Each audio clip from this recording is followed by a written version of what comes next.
Cheruvathur Kadankode Jaihind arts and sports ക്ലബിന്റെ നേതൃത്വത്തിൽ ഒരു മാസക്കാലമായി നടന്നുവന്ന അവധിക്കാല ബാസ്കറ്റ്ബോൾ പരിശീലന ക്യാമ്പിന് സമാപനമായി.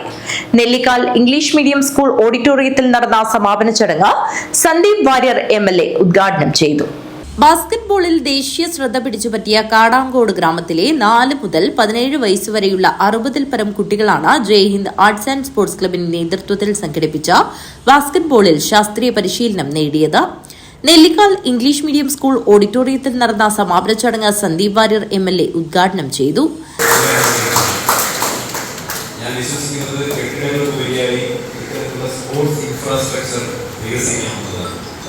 അത് ഫുട്ബോളാണെങ്കിലും ബാസ്കറ്റ്ബോളാണെങ്കിലും വോളിബോളാണെങ്കിലും നമ്മുടെ പ്രതിഭകൾക്ക് ആവശ്യമുള്ളത് അതിനുള്ള കായിക രംഗത്ത് അവർക്ക് കളിക്കാനുള്ള ഇൻഫ്രാസ്ട്രക്ചർ ഒരുക്കി കൊടുക്കാറുണ്ട്.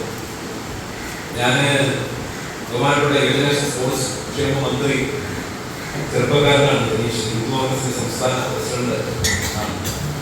ഞാൻ അദ്ദേഹത്തോട് പറഞ്ഞ ജനീഷ്, കേരളത്തിലെ ഏറ്റവും അധികം കായിക താരങ്ങളുടെ മണ്ഡലത്തിലെ MLA, ഏറ്റവും അധികം ചെറിയ കുട്ടികൾ മുതൽ മുതിർന്ന ആളുകൾ വരെ എല്ലാ ദിവസവും രാവിലെ എണീറ്റ് ഏതെങ്കിലും ഒരു കായിക വിനോദത്തിന്റെ പരിശീലനത്തിൽ ഏർപ്പെടുന്നത് കാണാൻ കഴിയാത്ത ഒരു ഗ്രാമം പോലുമില്ല. അതുകൊണ്ട് നിങ്ങളുടെ സവിശേഷമായിട്ടുള്ള പരിഗണന നമ്മുടെ മണ്ഡലം ഉണ്ടായിരിക്കണം എന്ന് ഞാൻ അദ്ദേഹത്തോട് അതുകൊണ്ട് ഒരു അഭ്യർത്ഥന കൂടി, അടുത്ത മാസം തൊട്ട് ലോകകപ്പ് തുടങ്ങും. ക്ലബ് വൈസ് പ്രസിഡന്റ് അനീഷ് കൊക്കോട്ട അധ്യക്ഷത വഹിച്ചു. സംസ്ഥാന യൂത്ത് ബാസ്കറ്റ്ബോൾ ചാമ്പ്യൻഷിപ്പിൽ പങ്കെടുത്തവരെയും ദേശീയ ഗെയിംസിലെ ബാസ്കറ്റ്ബോൾ മത്സരത്തിൽ കേരള ടീം അംഗത്തെയും ഉൾപ്പെടെ ചടങ്ങിൽ അനുമോദിച്ചു. ബാസ്കറ്റ്ബോൾ ടീമിന് കിറ്റും ജേഴ്സി വിതരണവും നിർവഹിച്ചു.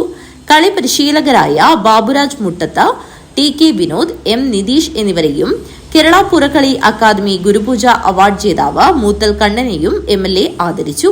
Club joint secretary Rakesh Muttath, sports secretary Sudheer Moothal, ഗ്രാമപഞ്ചായത്ത് അംഗം കരുണാകരൻ മുട്ടത്ത്, ഫാർമേഴ്സ് സഹകരണ bank president V Krishnan master, DM Sukumaran, V Narayanan, Valli Ramakrishnan, K Balakrishnan, K Dineshan master, Sukumaran Vengatt, A Narayanan master എന്നിവർ സംസാരിച്ചു. News bureau Trikaripur.